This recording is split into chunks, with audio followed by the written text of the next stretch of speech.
Hello, my friends, and welcome back to Earthly Delights. Let me ask you something. What if one of the most powerful tools for your health, your immunity, and even your sense of calm was never made in a sterile lab at all? What if it was never meant to come from an expensive bottle sitting under bright pharmacy lights? If you grow food, build soil, tend a backyard garden, keep herbs on a windowsill, or simply feel more at peace with your hands in the earth, then you already understand a truth many people have forgotten. Nothing thrives without living biology. A strong plant depends on rich, active soil, and in many ways, so do we. Yet somewhere along the way, we started trusting dry capsules more than real, living food. Today, we're going back to our roots in the most practical way possible. In this simple jar of fermented cabbage, something that costs about $2 to make, there is a living world at work. In just 7 days with cabbage, salt, and a little patience, you can create a ferment so full of beneficial microbes that it can outshine even the most expensive probiotic pills. And the beauty of it is this: it isn't complicated, it isn't trendy, and it isn't new. It's an old kind of wisdom, the kind our grandparents relied on when they had to preserve harvests, stretch resources, and stay strong through the seasons. In this video, we're going to dig into the science behind that jar, clear up the fears that stop so many beginners from trying fermentation, and walk through why this ancient practice still matters for modern life. So if you love natural health, homegrown food, old-fashioned kitchen skills, and learning how the life in the soil connects to the life inside your body, you're in the right place. Subscribe to Earthly Delights, and let's dig into the truth behind this humble ferment. Part 1. The illusion of the pill. Soil versus sterile lab. So let's begin with a hard truth, because this is where the whole conversation starts to shift. The probiotic supplement industry is built on a powerful promise. Take a capsule filled with selected bacterial strains, swallow it, and your gut will thank you. On paper, it sounds modern, precise, and efficient, but nature doesn't always work that way. A typical probiotic pill may contain anywhere from 10 billion to 50 billion CFUs, and to most people, that sounds impressive. But numbers alone do not tell the whole story. The real question is not just how many bacteria go into the capsule. The real question is how many actually survive the journey. Once those lab-grown strains hit the highly acidic environment of the stomach, a large portion may never make it to the lower intestines at all. They are concentrated, yes, but often fragile, raised in controlled conditions, not shaped by the rough intelligence of the natural world. Now compare that to the microbes living on real vegetables grown in healthy soil, then transformed through fermentation. In a jar of sauerkraut, those microbes have already endured an acidic environment as the ferment develops. They have multiplied, adapted, and proven they can survive under pressure. In other words, they arrive better prepared for the conditions waiting inside the human digestive system. And the cabbage itself plays a role too. Its fibrous structure acts like a natural carrier, helping shield those microbes as they move through the stomach and into the colon, where they have a better chance of doing meaningful work. And this is where things get even more interesting. Researchers at the Weizmann Institute of Science found that after antibiotics, people who relied on commercial probiotic supplements did not always recover their original microbiome more quickly. In some cases, recovery was actually delayed because those limited strains crowded the space while the body was still trying to rebuild its own diverse community of microbes. By contrast, diets rich in fermented foods appeared to support a more natural and more varied restoration. That matters, because if you've spent years growing healthy soil, you already know this principle by heart. Diversity creates resilience. A living system recovers best when it is rebuilt with richness, not reduced to a handful of selected parts. Part 2. The 10 trillion CFU miracle in a $2 jar. So if a pill is not the whole answer, then what is? This is where the humble jar on the kitchen counter starts to look a whole lot more powerful than the glossy bottle on the pharmacy shelf. Because once you look at the numbers behind raw, homemade sauerkraut, the difference becomes hard to ignore. Laboratory analysis of lacto-fermented vegetables has pointed to a dramatically different scale from what most supplements offer. A modest serving of homemade sauerkraut, just 4 to 6 ounces, can contain around 10 trillion beneficial bacteria. Take a moment with that number. 10 trillion, from a simple serving of cabbage, salt, and thyme. That is the kind of abundance only nature seems to create so effortlessly. To put it in perspective, that one serving can deliver a microbial load comparable to 2 full 100-count bottles of standard high-potency probiotic capsules. Stretch that over a full pint of homemade kraut, and you are looking at the rough equivalent of 8 bottles of supplements. And that leads us to something every gardener, homesteader, and practical-minded household understands very well. Value matters. A premium probiotic capsule might cost around 50 cents a day, while offering perhaps 50 billion CFUs. When you break that down, the price per trillion CFUs becomes surprisingly high. Homemade sauerkraut, on the other hand, costs only pennies per ounce. You end up paying a tiny fraction for the same scale of microbial life. That makes home fermentation not just a health practice, but a deeply economical one. It is abundance without waste, power without packaging, real nourishment without the inflated price tag. And none of this would have surprised the people who came before us. Our grandparents and great-grandparents did not rely on supplement aisles. They relied on cellars, crocks, gardens, and common sense. They knew that preserving a harvest was about more than getting through winter. It was about storing life itself, flavor, nutrition, resilience, and the kind of quiet strength that comes from working with nature instead of trying to replace it. And as we move into the next part of this story, that is exactly what we're going to explore. How this simple transformation happens, and why a jar of cabbage can become such a living force in only 7 days. Part 3, the 7-day biochemical dance, a garden in a jar. So how does this transformation actually happen? How does a firm, ordinary head of cabbage become something sour, lively, and so rich in beneficial microbes? The answer is that fermentation is not random at all. It is a carefully ordered biological succession, almost like watching the seasons change in a healthy garden. One group of life prepares the way for the next, and each stage has its purpose. When shredded cabbage is mixed with salt and packed beneath its own brine, it enters an oxygen-poor environment. That is when the process begins. In the first 24 to 72 hours, naturally occurring bacteria already present on the cabbage, especially Leuconostoc mesenteroides, wake up and get to work. They feed on the vegetable's natural sugars, and as they do, they produce carbon dioxide. Those little bubbles rising through the jar are a visible sign that life is moving. But even more important than the bubbles is the lactic acid they create, because that acid begins lowering the pH of the brine. And that drop in pH is the turning point.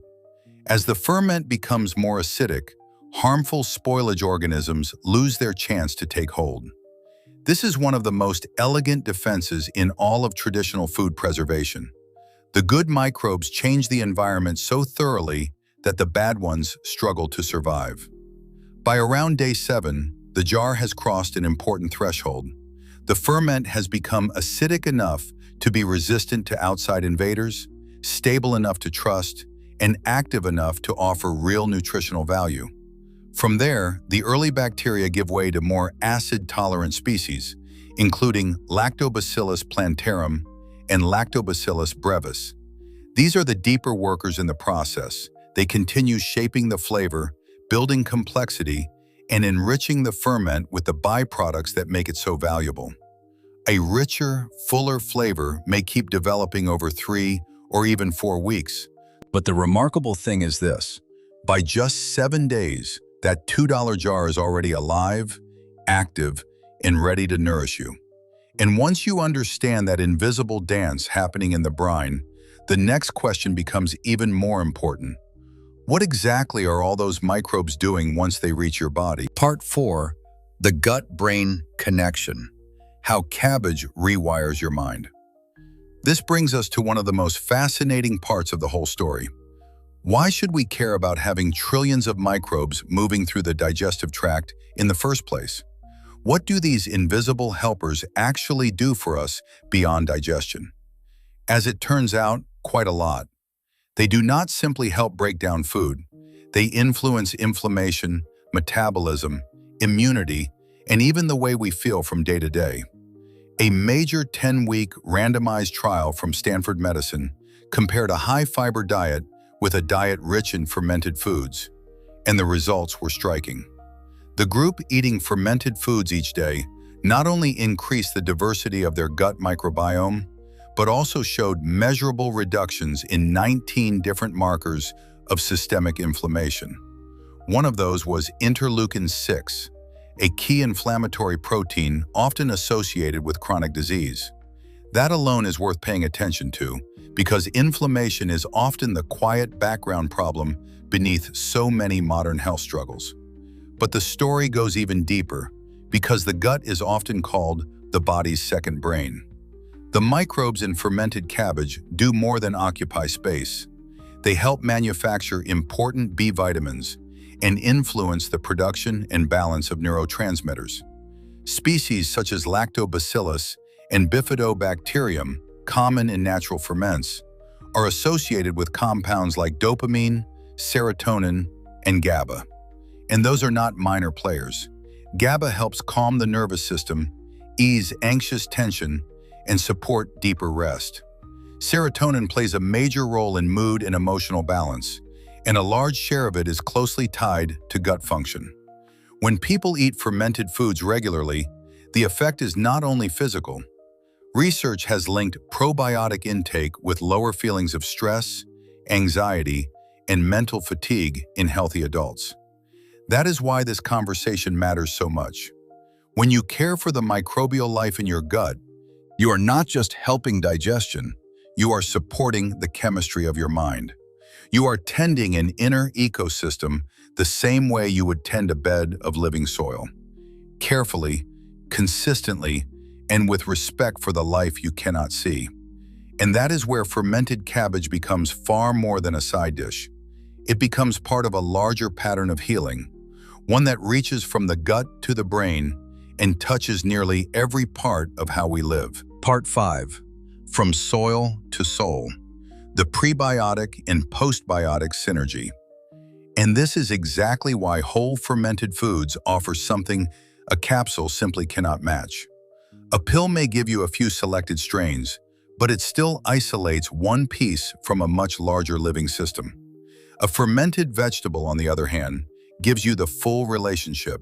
It is not just the seed, it is the seed, the soil, and the nourishment all working together. That is one reason more digestive health specialists continue pointing people toward fermented foods instead of relying only on supplements. These foods deliver a complete package: prebiotics, probiotics, and postbiotics. And once you understand that trio, you start to see why a spoonful of sauerkraut can do so much more than it seems. The cabbage itself provides the prebiotics. Those are the complex fibers that feed the beneficial microbes already living in your gut. Then come the probiotics, the living lactic acid bacteria created and strengthened through fermentation. These are the active workers, the organisms that help support balance in the digestive tract and compete against unwanted microbes. But the part many people overlook, and perhaps the most powerful part of all, is the postbiotics. As those microbes feed on the cabbage during fermentation, they create beneficial compounds as byproducts, including short-chain fatty acids such as butyrate. Butyrate is one of those remarkable substances that deserves more attention than it gets. It serves as a primary fuel source for the cells lining the colon. It helps support the integrity of the intestinal barrier, and it carries anti-inflammatory effects that extend well beyond the gut itself. So when you eat homemade sauerkraut, you are not merely swallowing bacteria. You are taking in the fibers that feed good life, the microbes themselves, and the compounds they have already produced through their work. That is the deeper wisdom of fermented food. It does not add something to the body. It supports a process of repair and renewal from the inside out. And of course, once people begin to understand that, the very next question is usually a practical one. What about the risks? Harvest, calm yeast, mold, and fear. Because let's be honest, this is the moment where many beginners hesitate. The idea of leaving a jar of cabbage on the counter for a week can sound risky if you were raised to believe that anything left at room temperature is automatically unsafe. Modern life has trained us to fear microbes, to trust sealed packaging more than traditional methods, and to mistake all fermentation for spoilage. But lacto fermentation is one of the oldest and most reliable preservation methods human beings have ever used. So instead of letting fear lead the way, let's clear up the most common concerns. One of the first things that startles beginners is a white, dull-looking film on the surface of the brine. This is usually calm yeast. It is not mold, and it is not dangerous. Calm yeast is a harmless collection of wild yeasts that forms as a flat, thin, powdery layer on top of the liquid. It may affect the taste if it is allowed to build up too much, giving the ferment a yeasty or slightly bitter note, but in most cases you can simply skim it off and continue. The sauerkraut underneath is still perfectly good. Mold is a different story. Mold needs oxygen, and it tends to show itself as raised, fuzzy, colorful patches. Green, blue, black, even bright pink. That kind of growth tells you that air reached the vegetables, and one of the core rules of fermentation was broken. Some traditional folks may still scrape it off and keep going, but from a modern food safety standpoint, if you see fuzzy-colored mold or smell something truly putrid, it is wiser to discard the batch and start again. The good news is that true mold is uncommon when the basic method is followed well. Keep the salt ratio right, keep the cabbage fully submerged beneath the brine, keep the jar in a comfortable temperature range, ideally around 65 to 72 degrees Fahrenheit or 18 to 22 degrees Celsius. If those conditions are in place, the ferment creates its own protection. Once the cabbage stays below that salty, acidic liquid, mold loses the environment it needs to grow. And when you understand that, fermentation stops feeling like a gamble and starts feeling like what it really is, a dependable partnership with natural processes that have been working beautifully for generations. Part 7. Who should tread carefully? The histamine factor. Now, as much as I believe in the value of fermented foods, I also want to be honest with you, because real wisdom always leaves room for caution. Nature can be deeply nourishing, but it is still powerful, and not everybody responds in exactly the same way. There is a small group of people who need to approach fermented foods more carefully, and the reason comes down to histamine. Fermentation naturally produces histamine as part of the process. For most people, that is not a problem. But for a small percentage of the population, often estimated at around 1 to 3%, the body may not produce enough of an enzyme called diamine oxidase, or DAO. That enzyme helps break down histamine in the digestive tract. When DAO levels are too low, whether because of genetics, gut inflammation, or certain medications, histamine-rich foods can begin to pile up faster than the body can handle them. That is what people are talking about when they refer to histamine intolerance, and the symptoms can be confusing because they often look a lot like an allergic reaction. Some people notice migraines, facial flushing, nasal congestion, a racing heart, or digestive discomfort not long after eating. So if you live with mast cell activation syndrome, severe seasonal allergies, or you strongly suspect histamine sensitivity, it is wise not to jump straight into large servings of sauerkraut. Pay attention to your body, respect its signals. For everyone else, especially those who deal with occasional bloating or a sensitive digestive system, The smartest approach is simple. Start low and go slow. Your gut is an ecosystem, and like any living system, it responds best to steady care rather than sudden overload. You would never flood dry soil with a fire hose and expect the roots to thrive. You would water gently, let the ground absorb it, and build from there. Fermented foods work the same way. Begin with a teaspoon of sauerkraut juice or a small forkful alongside a meal. Then give your system time to adjust. As your microbiome adapts, you can gradually increase the amount and enjoy the benefits without overwhelming the body. And once you understand that gentle beginning, the next step becomes the most rewarding one of all, making your own jar from scratch. Part 8. The simple recipe for your own earthly delight. So now we come to the practical heart of it. We have talked about the science, the value, the microbial richness, the mind-body connection, and the small cautions that matter. And all of that leads us here to a process so simple and so grounded that it almost feels surprising. This is how you take an ordinary head of cabbage and turn it into your own living jar of abundance. Start with a fresh, heavy head of organic cabbage.